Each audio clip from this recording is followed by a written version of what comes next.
Lectura del libro del Éxodo. En aquellos días el Señor pronunció las siguientes palabras: Yo soy el Señor tu Dios, que te saqué de Egipto de la esclavitud. No tendrás otros dioses frente a mí, no te harás ídolo, figura alguna de lo que hay arriba en el cielo, abajo en la tierra o en el agua debajo de la tierra. No te postrarás ante ellos ni les darás culto, porque yo, el Señor tu Dios, soy un Dios celoso. Castigo el pecado de los padres en los hijos, nietos y bisnietos, cuando me aborrecen. Pero actúo con piedad por 1000 generaciones cuando me aman y guardan mis preceptos. No pronunciarás el nombre del Señor tu Dios en falso, porque no dejará el Señor impune a quien pronuncie su nombre en falso. Fíjate en el sábado para santificarlo. Durante 6 días trabaja y haz tus tareas, pero el día séptimo es un día de descanso, dedicado al Señor, tu Dios. No harás trabajo alguno, ni tú, ni tu hijo, ni tu hija, ni tu esclavo, ni tu esclava, ni tu ganado, si el forastero que viva en tus ciudades, porque en 6 días hizo el Señor el cielo, la tierra y el mar y lo que hay en ellos. Y el séptimo día descansó, por eso bendijo el Señor el sábado y lo santificó. Honra a tu padre y a tu madre, así prolongarás tus días en la tierra que el Señor tu Dios te va a dar. No matarás, no cometerás adulterio, no robarás, no darás testimonio falso contra tu prójimo, no codiciarás los bienes de tu prójimo, no codiciarás la mujer de tu prójimo, ni su esclavo, ni su esclava, ni su buey, ni su asno, ni nada que sea de él. Palabra de Dios. El Señor esté con ustedes. Evangelio de nuestro Señor Jesucristo según San Juan. Se acercaba la Pascua de los judíos y Jesús subió a Jerusalén y encontró en el templo a los vendedores de bueyes, ovejas y palomas y a los cambistas sentados, y haciendo un azote de cordeles los echó a todos del templo, ovejas y bueyes, y a los cambistas les esparció las monedas y les volcó las mesas, y a los que vendían palomas les dijo: quiten esto de aquí, no conviertan en un mercado la casa de mi Padre. Sus discípulos se acordaron de lo que está escrito: el celo de tu casa me devora. Entonces intervinieron los judíos y le preguntaron: ¿qué signos nos muestras para obrar así? Jesús contestó: destruyan este templo y en 3 días lo levantaré. Los judíos replicaron: 46 años ha costado construir este templo, ¿y tú lo vas a levantar en 3 días? Lo hablaba del templo de su cuerpo.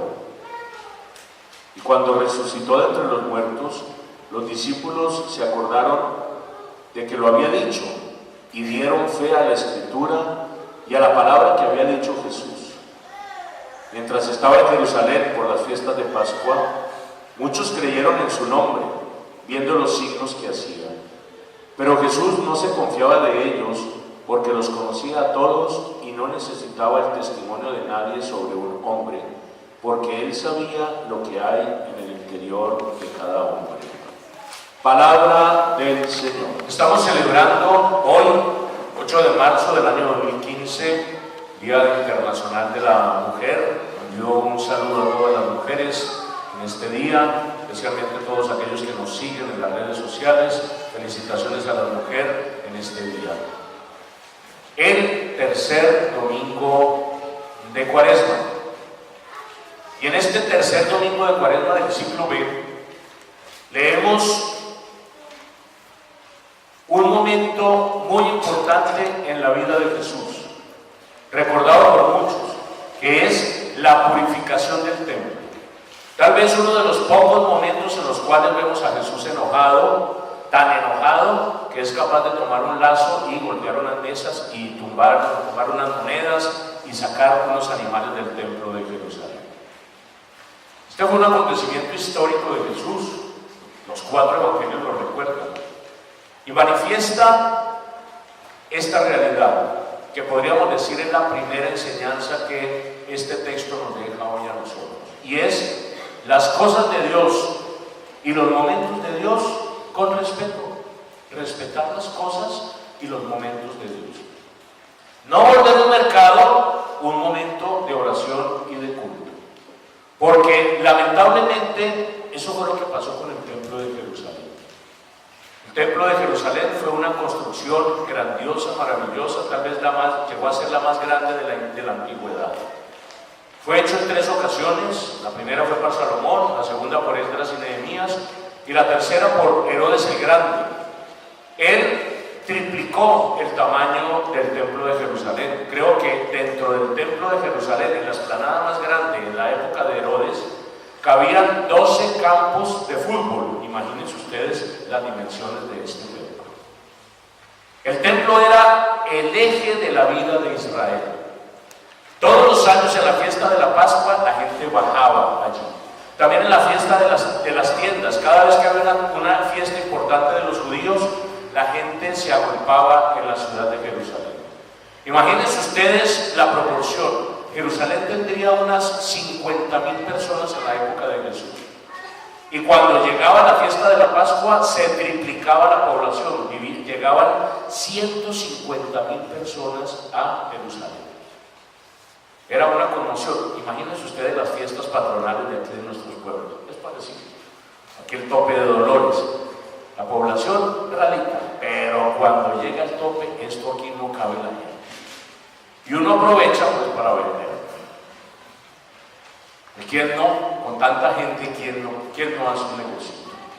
El problema es que se fueron metiendo tanto, que ya los negocios estaban prácticamente dentro del templo, y eso sí no hay que permitirlo.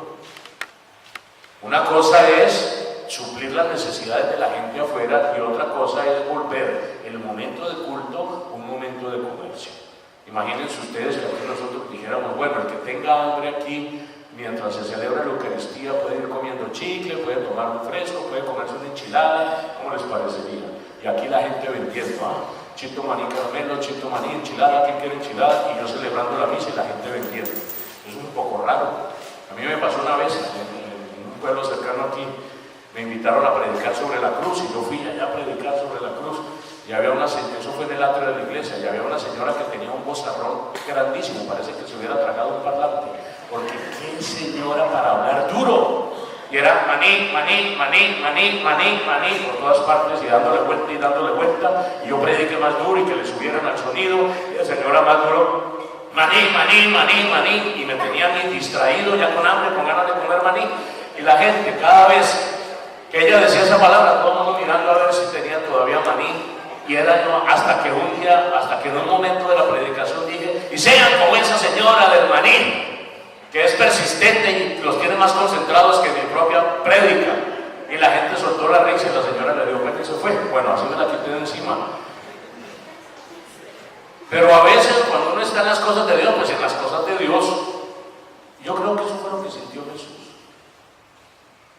Él, que sabía que era el Hijo de Dios, que llegaba al templo, que era el lugar de la presencia de Dios, y encontrarse con ese espectáculo, diría, esto es demasiado materialista, demasiado mercantilista, poca espiritualidad, poca piedad en este lugar. Y lo purificó. Y dijo, en el Evangelio de Juan dijo, ustedes han convertido la casa de mi Padre en un mercado. En otros, en los evangelópicos tiene otra versión que dice, ustedes han convertido la casa de mi Padre, que es casa de oración, en una cueva de ladrones. Fuerte esta palabra, y que nos invita a que las cosas de Dios las respetemos, los lugares y los momentos de Dios con respeto y con piedad. La segunda enseñanza de este texto es lo que sigue. que es simpática, porque los judíos les dio rabia eso que hizo Jesús. Tal vez los que tenían algún negocito, recibían algún arrendamiento, alguna cuota por estos cambistas y por estos vendedores de animales, y le dijeron: tú muéstranos cuáles son los signos que hace y que te dan autoridad para estar haciendo esto. Y miren lo que dice Jesús: destruyan este templo y en 3 días lo levantaré. Entonces ellos quedaron extrañados. ¿Cómo así que destruyan este templo y en 3 días lo levantaré? Si duraron 46 años haciendo este templo, ¿cómo lo vas a levantar en 3 días? Pero Jesús no estaba hablando del templo de Jerusalén.